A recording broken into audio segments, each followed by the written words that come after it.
no, Ellie. You ain't done taters in so long you forgot how. Let me show you how it's done. You gotta put some swing in it, like this. In the ground. Shake the dirt, fling it. That's what you call digging taters. A shotgun blast at a critter turned into an oil gusher and a #1 sitcom? Yeah, that was the Beverly Hillbillies. The year was 1962, and CBS took a risk on a show about backwoods country folks who struck oil and traded their small, worn-out home for a fancy Beverly Hills mansion. The idea was simple. Put a family that calls a swimming pool a cement pond into a world of country clubs and cocktail parties, then watch the culture clash explode.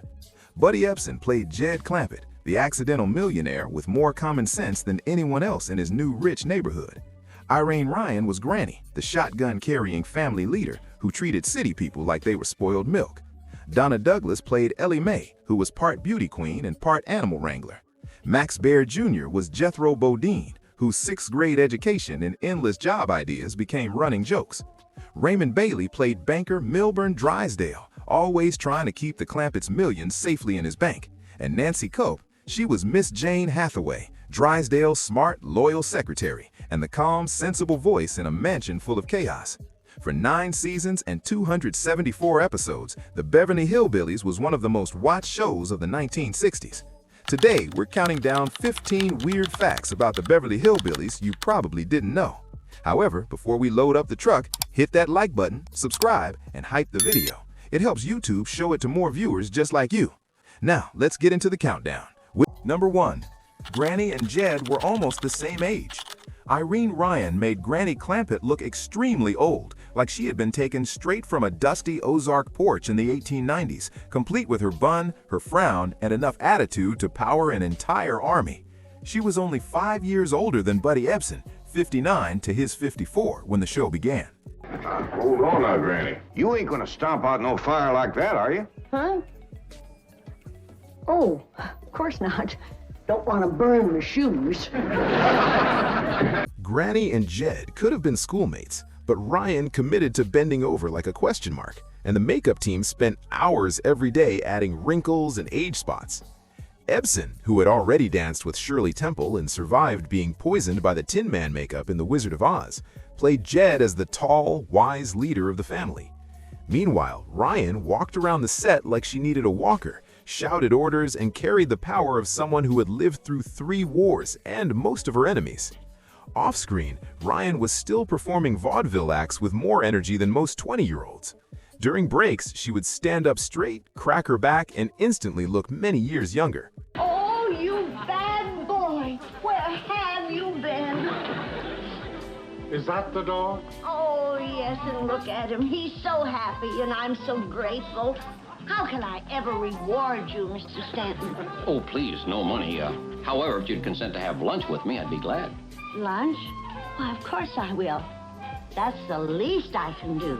Sometimes, the hardest acting challenge is making millions of people believe you are many decades older than you really are, while the person your age gets to stand up straight. Ryan earned her Emmy nomination the tough way, one hunched posture at a time. Number 2. Jethro couldn't spell MBA, but Max Baer Jr. didn't need one.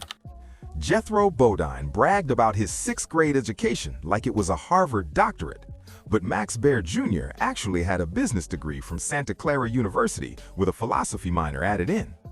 After the Beverly Hillbillies ended, Hollywood typecast Baer so completely that casting directors couldn't see past the goofy smile. He auditioned for serious roles and watched directors' faces drop the moment he walked in. "Can you do the voice?" they'd ask. They didn't care about his business degree or the fact that he was smart enough to direct and produce. He was Jethro forever. So Baer stopped waiting for permission and went out on his own.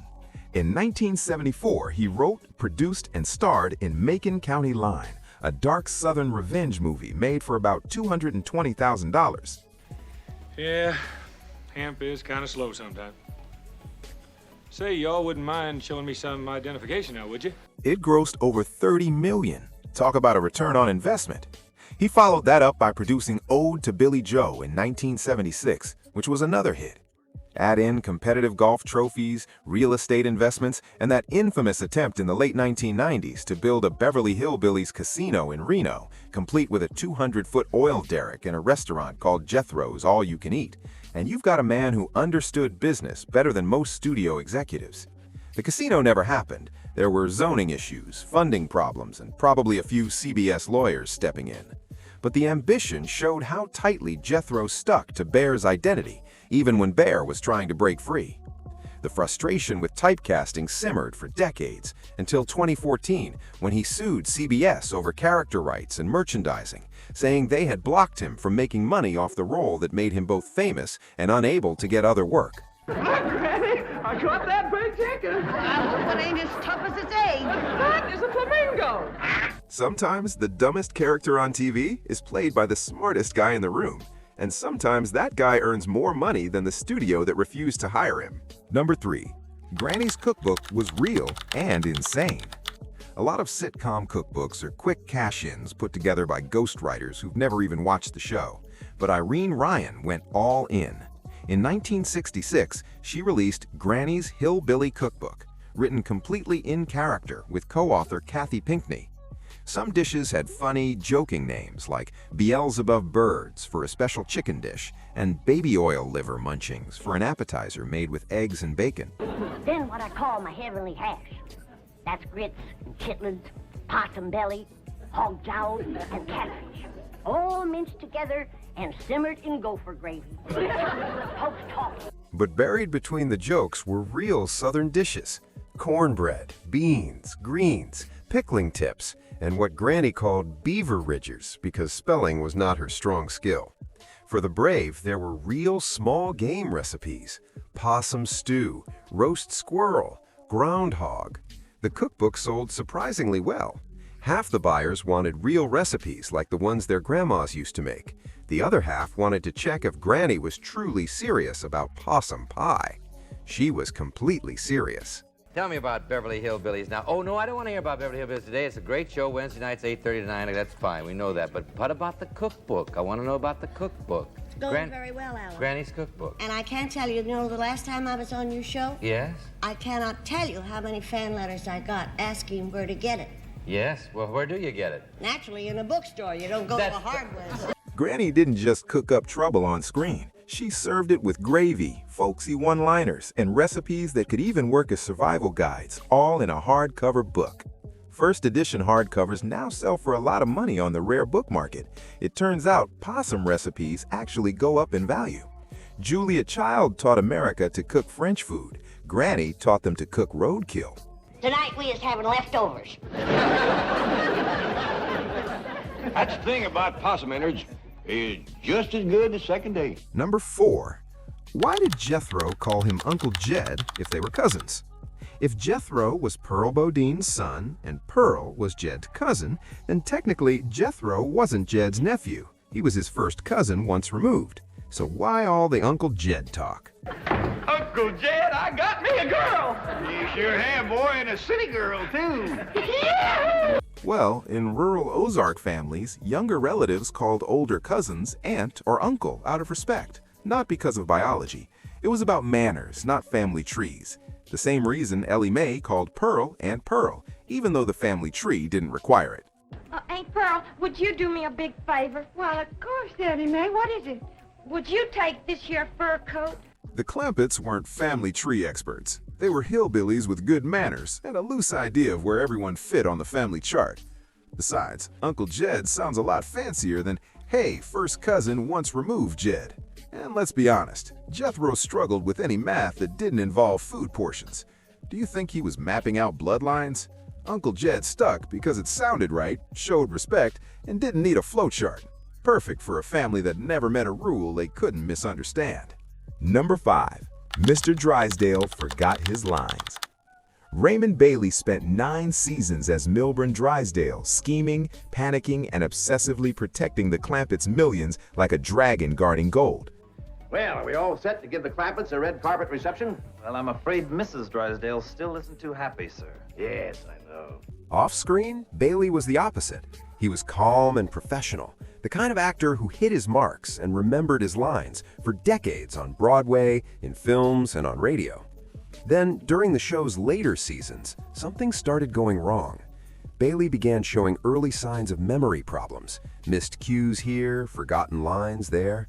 The cast and crew noticed, but they worked around it, hoping it was just tiredness from 9 years of frantic comedy. Bailey had been a professional since the 1930s, and everyone wanted him to finish strong. We want you to know how happy we are to have you, your handsome nephew, your lovely daughter, and your beautiful mother. He made it through all 274 episodes, but by the end, the struggle was real.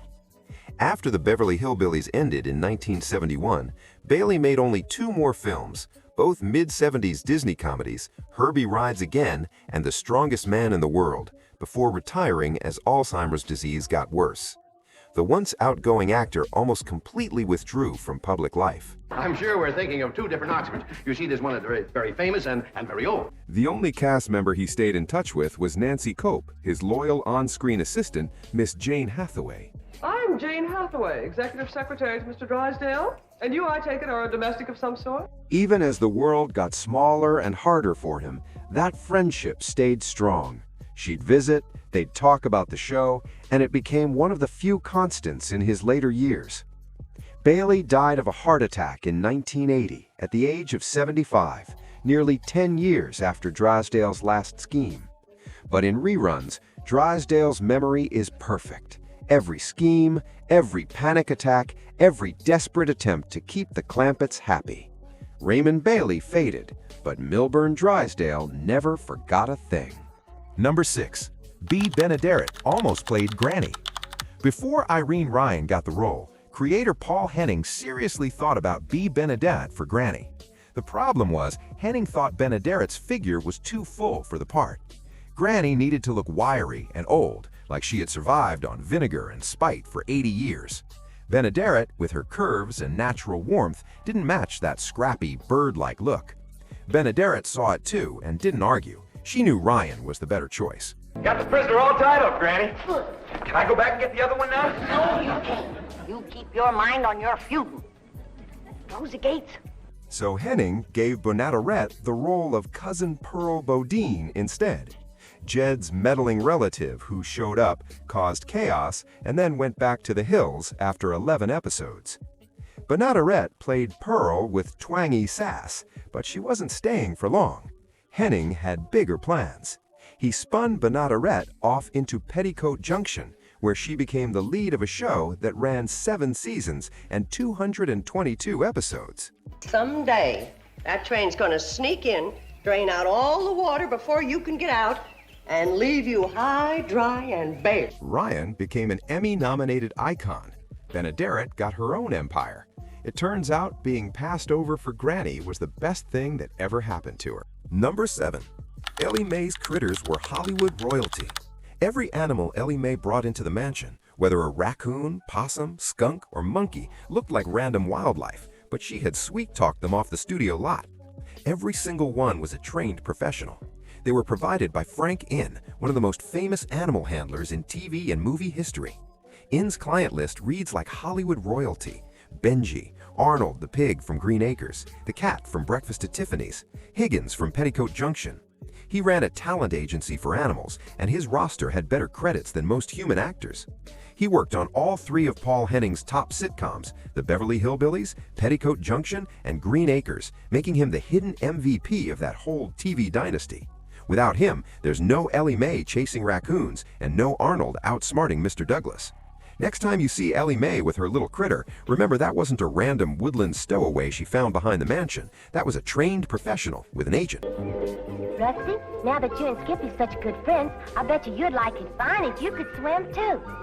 There ain't no reason that cats can't swim just as good as dogs. A contract worker and probably better craft services than the human cast.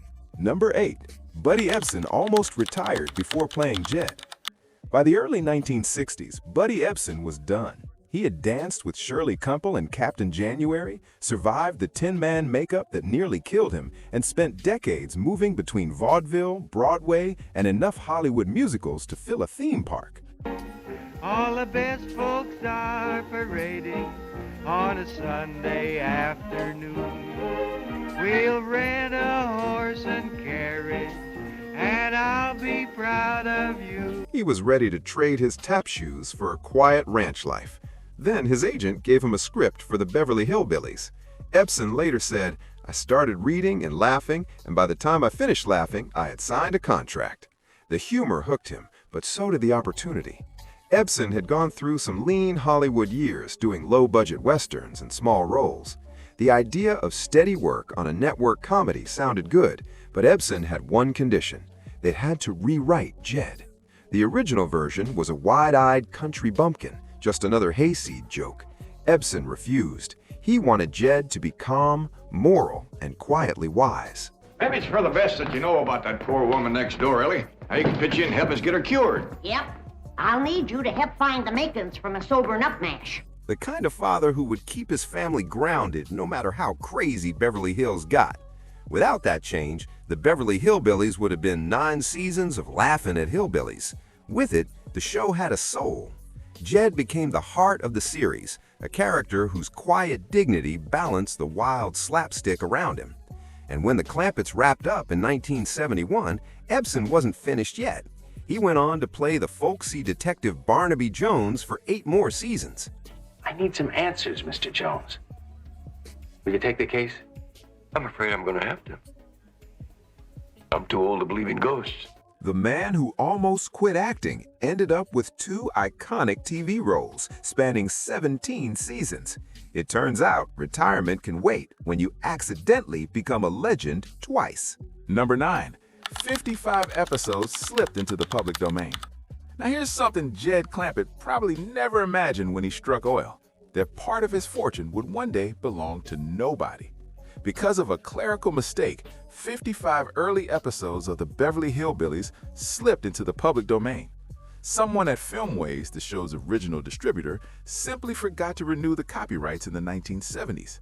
That mistake meant anyone could legally copy, sell, or broadcast those episodes for free as long as they removed the copyrighted theme song, The Ballad of Jed Clampet. That's why you'll find bargain bin DVD sets or old VHS compilations labeled Classic Hillbillies episodes. Come and listen to my story about a man named Jed. A poor mountaineer barely kept his family fed. The picture is fine, but the theme songs are mysteriously replaced with something that sounds like it was played on a kazoo. The accidental giveaway actually kept the show everywhere. Local stations, budget streaming services, and late-night cable all used free Clampit content. CBS lost control, but America gained unlimited hillbilly access. So if you've ever wondered why your favorite hillbillies sometimes show up in Beverly Hills without that banjo intro, blame a forgotten form, a missed deadline, and the most expensive clerical error in sitcom history. Well, the first thing you know, old Jed's a millionaire. The kinfolk said, Jed, move away from there. Jed struck oil. Filmways struck out. Now, quick question. Who was your favorite Clampet? Let us know in the comments section below.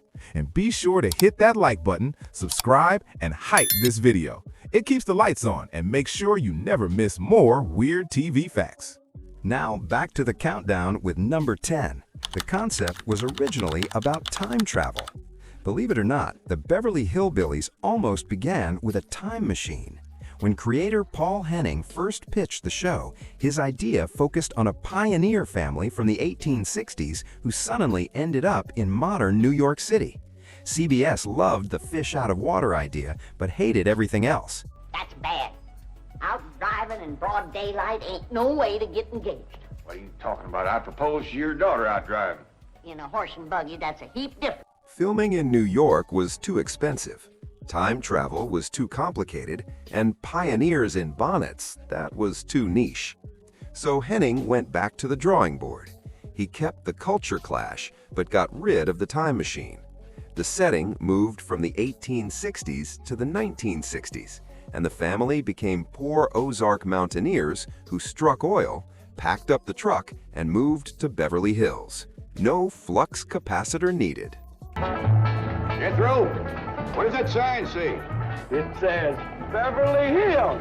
You hear that, Granny? We're buying. That rewrite turned a gimmick into gold. Instead of a forced time travel story, audiences got a surprisingly smart comedy about wealth and class. The Clampets didn't need to be from another century to feel out of place in Beverly Hills. They just needed to be themselves. Number 11. The Clampets' Jalopy sold for $275,000. The Clampets' rickety jalopy wasn't just a rolling joke. It became real TV treasure. The on-screen car was a customized 1921 Oldsmobile Model 46 Roadster, modified by famous Hollywood car builder George Barris to look like it had been put together from barn scraps. The Clampet's gardener shouldn't leave his car parked in the front driveway that way. Oh, you're absolutely right, dear, yes. Yes, Granny's rocking chair was bolted to the flatbed. Household goods were tied to every surface, and the whole contraption looked like it might fall apart after 3 miles on a paved road. The original Hillbilly truck was donated by series creator Paul Henning and his wife Ruth to the Ralph Foster Museum in Point Lookout, Missouri on May 6, 1976. Henning, who grew up in the Ozarks, gave the truck as a bicentennial gift to the region that inspired the show. The truck has remained one of the museum's most loved attractions ever since. Of course, multiple versions were built for filming. You can't just shoot 9 seasons with only one car and expect it to survive. One of those screen-used jalopies resurfaced decades later and became a collector's prize. In 2015, one of the backup Clampett trucks rolled across the block at Barrett-Jackson in Scottsdale, Arizona. Classic car fans and TV memorabilia collectors went wild in a bidding war that would have made Mr. Drysdale beam with capitalist pride. When the hammer finally fell, the final price was $275,000. Serious money for a truck that looked like it needed divine intervention to start. For the same amount, you could drive off in a brand new sports car, or you could own a rolling icon that carried America's favorite hillbilly straight to Beverly Hills. The Clampets loaded up the truck and moved to Beverly. Decades later, their ride moves straight into collector's history, proving that sometimes junk is worth more than gold if it comes with the right story. Jed would probably find that pretty ironic. Number 12. Max Baer Jr. played his own twin sister. Remember when Jethro suddenly had a twin sister named Jethreen who looked very familiar? Oh, this here's my daughter, Jethreen. Well, that's because they were both played by Max Baer Jr. Yeah, that one was hard to miss. It's not every day you see a 6'4" actor in a blonde wig playing his own shy twin sister. Baer pulled double duty in 11 episodes during the show's first season, and audiences loved every second of it. But here's the part most people don't know. The high-pitched voice of Jethreen wasn't his. Ahead of you, or he'll win the race, and that'll never do.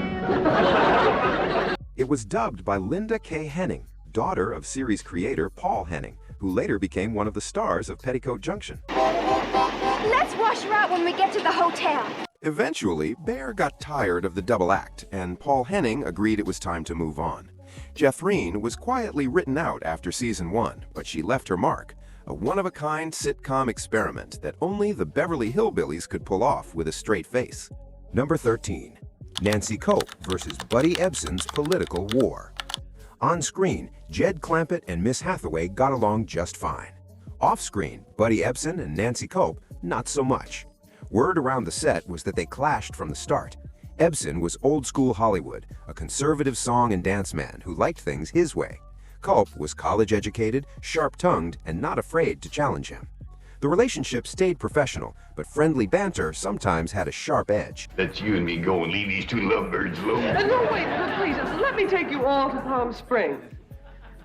I'll tell you what. Why don't you take Jethro and Ellie May and me and Granny will stay. Then came 1984, and things went from simmering to a full-on boil.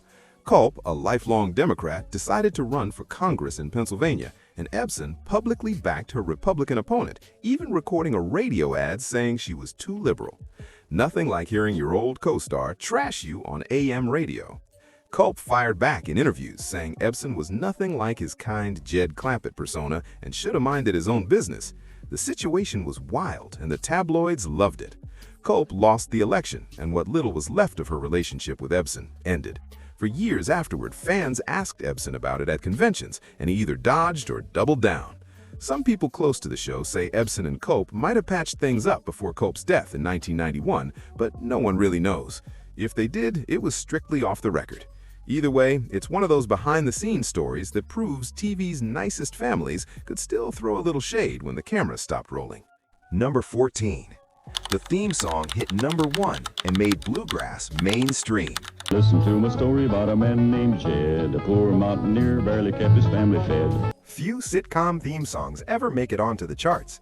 The Beverly Hillbillies didn't just make it, they banjo-picked their way straight to number 1. One day he was shooting at some food, and up through the ground come a bubbling crew. The Ballad of Jed Clampet was written by the show's creator, Paul Henning, not taken from some old folk archive like many people think. He needed a catchy way to tell Jed's whole story in under a minute.